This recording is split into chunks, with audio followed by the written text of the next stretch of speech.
사랑하는 자여, 내 영혼이 잘됨 같이 내가 범사에 잘되고 강건하기를 내가 간구하노라.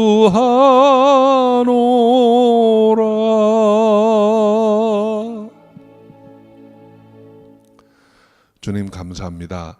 지난 한 주도 저희를 눈동자같이 지켜주시고 오늘 전에 예배 드릴 때 그 은혜에 감사하여서 주님의 것 구별해 들고 나왔습니다. 10의 1조 감사의 예물, 선교의 예물, 또 구제의 예물, 건축의 예물 드립니다. 이모저모로 드린 모든 손길을 그 중심을 보시고 축복하셔서 은혜의 삶이 되게 하시고 또 능력의 삶이 되게 하여 주옵소서. 받으시고 또한 축복하신 줄 믿사옵고 예수님의 이름으로 기도합니다. 아멘. 우리 받으신 주님께 감사의 박수. 오늘 하나님 말씀 디모데 후서 1장 11절 12절 두 절입니다. 디모데 후서 1장 11절 12절 우리 합독하겠습니다. 내가 이 복음을 위하여 반포자와 사도와 교사로 세우심을 입었노라. 이를 인하여 내가 또 이 고난을 받되 부끄러워하지 아니함은 나의 의뢰한 자를 내가 알고 또한 나의 의탁한 것을 그날까지 저가 능히 지키실 줄을 확신함이라. 아멘. 한 번만 더 읽어볼까요? 내가 이 복음을 위하여 반포자와 사도와 교사로 세우심을 입었노라. 이를 인하여 내가 또 이 고난을 받되 부끄러워하지 아니함은 나의 의뢰한 자를 내가 알고 또한 나의 의탁한 것을 그날까지 저가 능히 지키실 줄을 확신함이라. 아멘. 기도하겠습니다. 주님 감사합니다. 오늘도 귀하고 아름다운 주님의 날 전에 나와 예배드리게 하시니 감사합니다. 신령과 진정으로 예배하는 자를 찾으신다 하셨는데 오늘 우리가 예배드릴 때 하나님 찾으시는 예배자 되기를 소원합니다. 이 시간을 인도하여 주옵소서. 주님께 맡기옵고 예수님의 이름으로 기도합니다. 아멘. 디모데 후서는 이제 바울이 기록한 마지막 편지입니다. 그의 사랑하던 제자 디모데에게 주신 마치 유언과도 같은 그런 개인적인 권면입니다. 디모데는 20대 초반에 이제 바울을 만나서 그를 따르게 된 제자입니다. 성경을 통해서 보면 그는 아주 육신이 연약했고 마음도 그렇게 담대하지 못한 좀 소심한 편이었습니다. 그렇지만 그리스도의 복음을 위한 열심이 있어서 바울에게는 아주 귀한 제자, 아들과 같은 존재였고 초대교회의 리더로 세우심을 입었던 사람입니다. 바울은 이제 디모데에게 보낸 이 마지막 편지에서 자신의 삶과 사역을 돌아보면서 디모데에게 어떻게 살아야 할 것인지 또 어떻게 섬겨야 할 것인지를 권면하고 있습니다. 저는 이 디모데후서 말씀이 우리에게 주시는 하나님의 뜻이라고 생각합니다. 때로는 바울의 마음으로 때로는 디모데의 마음으로 이 편지의 내용들을 살펴보면서 우리의 삶과 섬김에 적용할 수 있기를 이제 바랍니다. 먼저 이 11절은 사도 바울의 자신의 사명에 관한 말씀인데 바울은 자신의 사명에 대해서 세 가지로 이야기를 합니다. 첫째는 자신이 반포자로 세우심을 입었다 했습니다. 반포자라는 말의 그 원어의 의미를 보면 외치는 자, 선포하는 자라는 뜻입니다. 복음을 선포하는 자였던 것이죠. 바울은 이 일에 평생을 바친 사람입니다.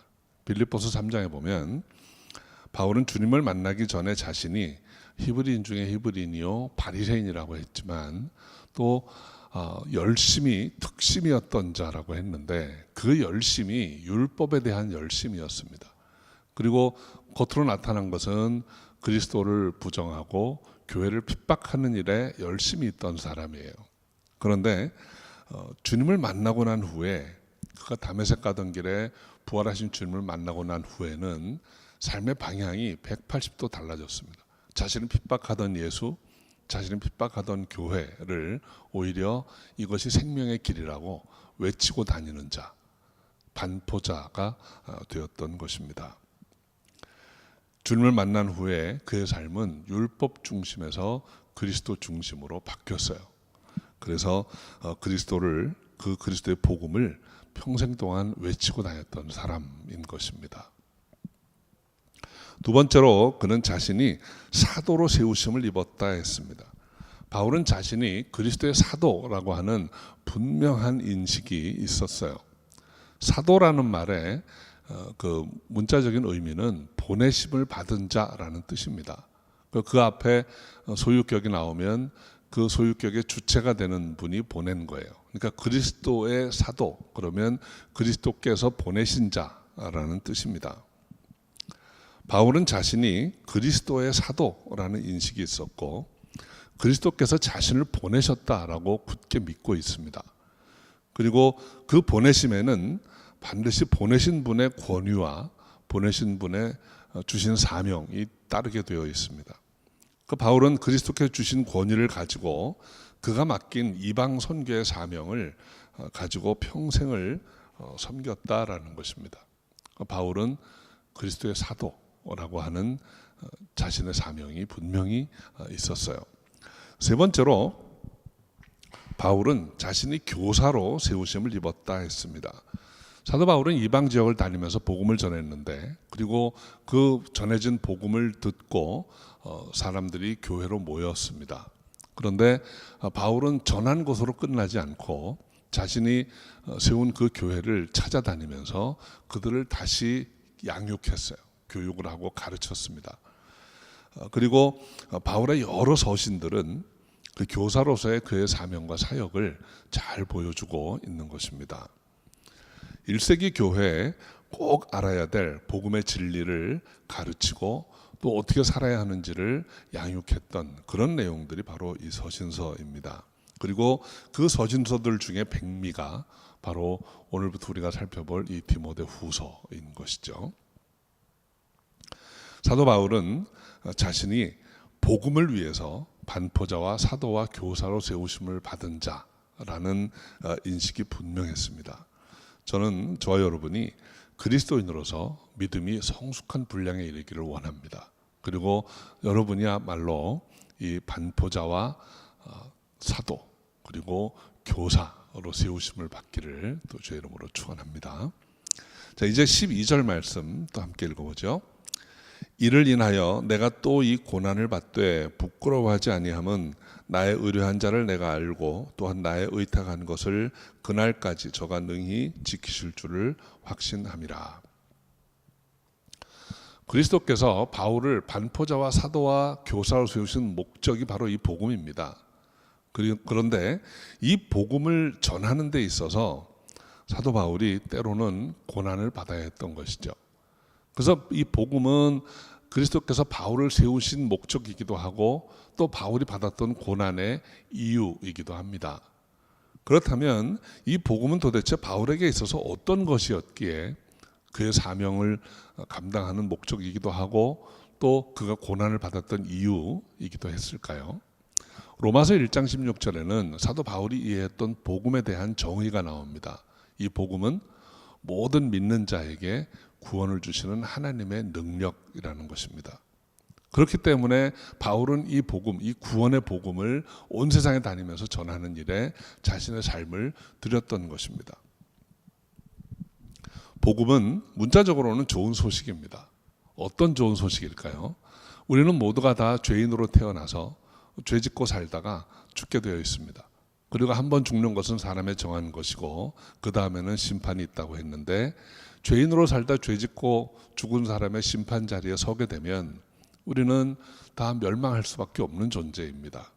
그런데 예수께서 십자가에서 우리의 죄값을 다 치르시고 이제 우리가 예수께서 그렇게 하셨다는 것을 믿기만 하면 심판 자리에 우리는 죄 없는 자로 서게 된다는 거죠. 그래서 멸망하는 자가 아니라 오히려 영생을 얻는 자가 된다는 것입니다. 이게 좋은 소식입니다. 사도 바울은 율법을 지키면 그렇게 되는 줄 알았어요. 그 율법만 지키면 되는 줄 알고 이상한 얘기하는, 십자가에 미련한 거를 얘기하는 예수, 또 예수 믿고 따르는 사람들을 핍박하는 일에 평생을 보냈던 사람이에요. 그런데 그가 부활하신 주님을 만나고 성령으로 말미암아 이것이 참 진리라는 걸 깨달은 후에는 그는 이 복음을 전하는 일에 자신의 삶을 드렸던 것입니다. 이 복음을 전하는 일이 참으로 귀하고 아름다운 일이고, 바울은 이것을 평생 반포하면서 살고 이 일을 위해서 보내심을 받았고, 또 이 복음을 제대로 못 알아들으니까 계속해서 교육하고 양육하는 일을 했는데, 그런데 이 복음을 전하면서 바울은 수없이 많은 고난을 겪어야만 했다라는 것입니다. 그래서 바울이 이를 인하여 내가 또 이 고난을 받되라고 말했던 것이죠.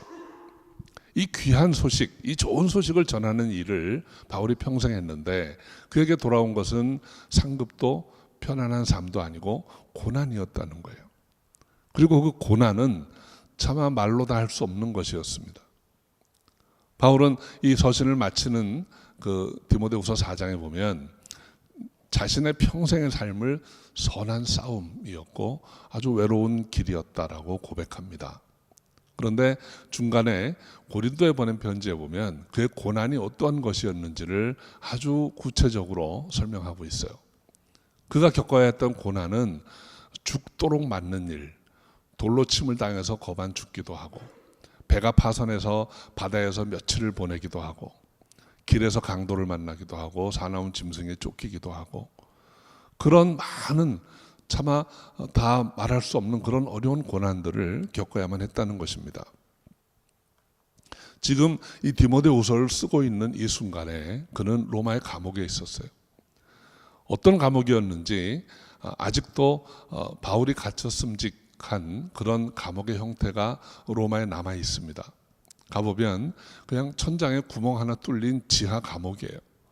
아마도 죄수를 묶어서 그 감옥의 위에 뚫린 구멍으로 던져 넣었을 것입니다. 그럼 그 안에는 빛도 통하지 않고 물도 없어요. 그냥 낮에는 희미한 빛이 좀 들어오겠죠. 해 떨어지면 뭐 완전히 칠흑 같은 어두움입니다. 공기도 안 통하고 바람도 없고 제대로 먹을 것도 마실 것도 없는 그런 곳에서 바울이 마지막 시간을 보냈습니다. 일반적으로 사람들은 고난을 받으면 부끄러워합니다.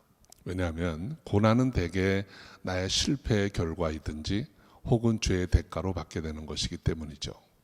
그런데 바울은 내가 이 고난을 받지만 부끄러워하지 않는다 그랬어요. 그리고 부끄러워하지 않을 수 있는 이유를 오늘 12절에서 두 가지로 설명합니다. 첫 번째는 나의 의뢰한 자를 내가 알고 그랬어요. 내가 믿는 분을 내가 분명히 안다라는 것입니다. 정체성이라고 하는 것이 있습니다. 내가 누구냐 하는 거죠. 여러분, 사람이 살아가면서 제일 혼란스럽게 느낄 때, 생의 위기는 정체성이 혼란스러울 때 찾아옵니다. 저는 아주 어렸을 때 정체성의 위기를 경험한 적이 있습니다. 제가 한 국민학교 1학년, 2학년 그 무렵에 저희 친척 아저씨들이 오면 꼭 저를 보고 굴레방다리에서 주워왔다는 거예요. 그 어린아이가 겪는 정체성의 위기입니다. 뭐 이제 그런 얘기 하지 말라고 막 화를 내고 그리고 혼자 가만히 생각해 보면 그런가 하는 생각이 드는 거예요. 왜냐하면 저 형도 키가 작고 제 동생도 키가 작습니다. 저만 키가 큽니다. 둘은 다 얼굴이 뽀얀데 저는 시커멓습니다. 이게 뭐지? 나는 정말 주워온 애인가? 우리 아버지가, 우리 어머니가 내 아버지 어머니가 아닌가? 뭐 이런 혼란스러운 생각을 하게 되면서 막 고민을 많이 했어요. 만약에 주워온 애라면 나는 언제 나가야 되나? 별 생각을 다 하고 사는 거예요. 여러분, 한 가정에서 놀리는 이야기를 듣고도 이 정체성이 혼란스럽습니다. 그런데 여러분, 우리 인생의 정체성은 하나님이 우리를 지으셨고, 하나님이 우리를 지으신 후에 너무 기뻐하셨고 우리를 보배롭고 존귀하게 여기신다고 말씀하는데도 사탄이 그렇지 않다라고 거짓말하는 거예요. 그 제 아저씨들보다 더 사악한 것입니다. 너는 원숭이가 저절로 변해서 된 사람이라는 거예요. 하나님이 지으신 존재가 아니라는 거예요. 그러니까 많은 사람들이 그 정체성의 위기를 겪습니다. 그러면 나는 어떻게 해야 가치 있는 인간이 될까? 그럼 나는 어떻게 해야 보람 있는 삶을 살까? 그래서 자기 생각으로 막 뭔가를 하는 거예요. 성공해 보려고 하고 세상에서 뭔가 얻어보려고 하고, 그러면 나는 존귀한 자가 되는가? 여러분, 성경은 말합니다. 우리가 뭘 해서도 아니고 뭘 안 해서도 아니고 우리는 하나님이 지으신 하나님의 피조물이기 때문에, 하나님의 자녀이기 때문에 보배롭고 존귀한 자라는 것입니다. 이 정체성이 흔들리면 우리 인생의 방향이 흔들리게 돼 있어요.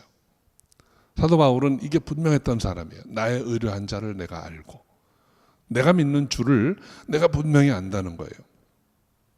이 말은 역으로도 성립합니다. 나를 의뢰하신 하나님, 나를 믿어주시는 주님을 내가 안다라는 거예요. 사도 바울은 앞부분에 디모데 전서에서 그런 이야기를 합니다. 정말 내가 죄인 중에 괴수였는데 나를 충성되이 여겨 내게 직분을 맡기셨다.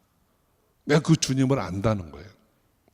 여러분, 사람은 자기를 믿어주는 사람을 위해서는 목숨도 던질 수 있다라는 말이 있어요. 정말 주님이 나를 그렇게 믿어주시기 때문에 이제는 내가 내 평생을 다해서 준매를 하겠다. 내가 평생 복음의 반포자로, 내가 그리스도의 보내심을 받고 이제는 주의 뜻을 전하고 가르치는 자로 평생 살겠다라는 것입니다. 그렇게 해서 고난을 받는다 할지라도 내가 두려워하거나 부끄러워하지 않고 끝까지 가겠다는 거예요. 이것이 나의 의뢰한 자를 내가 알고 라는 말씀의 의미입니다. 우리 사랑성도 여러분, 주님을 믿으신다면, 그 주님께서 여러분을 부르셨다라는 확신이 있다면 바울의 고백이 여러분의 고백이 되기를 바랍니다. 나의 의뢰한 자를 내가 알고. 두 번째는 나의 의탁한 것을 그날까지 저가 능히 지키실 줄을 확신함이라. 나의 의탁한 것이라는 말은 문자적으로는 맡겨둔 것입니다. 영어로 직역하면 deposit. 여러분, 이 땅에서도 은행을 여러분 신뢰하시죠? 여러분이 디파짓한 거 여러분이 찾겠다고 할 때까지 확실하게 지켜줄 것을 믿습니다. 그래서 우리가 은행에 예금하잖아요. 똑같은 거예요. 같은 의미의 단어들입니다. 내가 의탁한 것을 그날까지, 내가 찾는 날까지 저가 능히 지켜줄 것을 확신한다는 것입니다. 근데 우리가 뭘 의탁합니까? 하나님께 의탁하는 게 무엇입니까? 첫 번째는 우리 생명입니다. 우리 영혼의 문제입니다. 여러분의 삶을, 여러분의 영혼을 그날까지, 주님 다시 오시는 그날까지 주께 맡겨두는데 주께서 그걸 안전하게 지켜주실 것이라는 확신이 있다는 거예요. 저는 이 말씀을 그렇게 이해했습니다. 여러분, 우리의 영원한 생명을 위해서 우리 육신의 생명을 주님께 맡기는 거예요. 그러면 우리가 이 언제 찾습니까? 이 생명을 그날 우리가 찾을 것입니다. 그때 주님께서 영원한 생명으로 돌려주실 거예요. 그때까지 우리 생명을 맡아주신다는 거예요. 안전하게. 이런 나의 의탁한 것을 저가 능히 지켜줄 것을 확신하기 때문에 우리의 삶에 두려움이 없고 고난이 와도 부끄럽지 않다라고 말씀하고 있는 것입니다. 복음성가 중에 주님 뜻대로 살기로 했네라는 찬양이 있습니다. 번역하기 전에 영어 가사는 I have decided to follow Jesus. 가사가 아주 간단합니다. 그것만 계속 반복합니다. I have decided to follow Jesus. 그리고 제일 마지막 후렴이 No turning back. No turning back. 내가 주님 따르기로 결정을 했고 이제는 돌아서지 않겠습니다. 다시는 돌아서지 않겠습니다. 나의 의탁한 것을 저가 그날까지 지키실 줄을 확신하기 때문입니다. 후회가 없다는 거예요. 이것이 바울의 신앙 고백이었고 저와 여러분의 신앙 고백이기를 바라는 것입니다. 나의 의탁한 것은 또 어떤 것이 있을까요? 사명입니다. 내가 주님께 받은 사명, 그것을 내가 주님 앞에서 끝까지 하겠다는 거예요. 이 사명 이제는 내가 내 힘으로 내 뜻대로 하지 않고 하나님께 맡기고 주님께 맡기고 함께 섬기겠다라는 것입니다. 반대도 마찬가지입니다. 우리 주님께서 내게 사명을 맡기셨어요.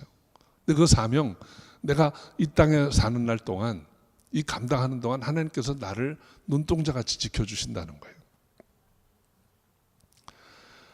주께서 함께 하시면 감당할 수 있습니다.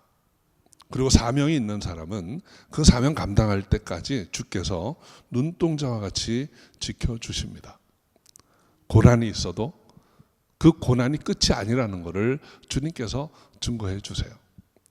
사도 바울은 이 사명 감당하는 동안 중간중간에 많은 위기의 순간들이 있었어요. 근데 그때마다 주님께서 말씀하셨습니다. 곁에 오셔서 말씀해 주셨어요. 괜찮다. 내가 이 사명 감당할 때까지는 내가 너를 지켜주니까 걱정하지 마라. 하나님의 은혜로 이 사명 끝까지 감당케 되는 줄로 믿습니다.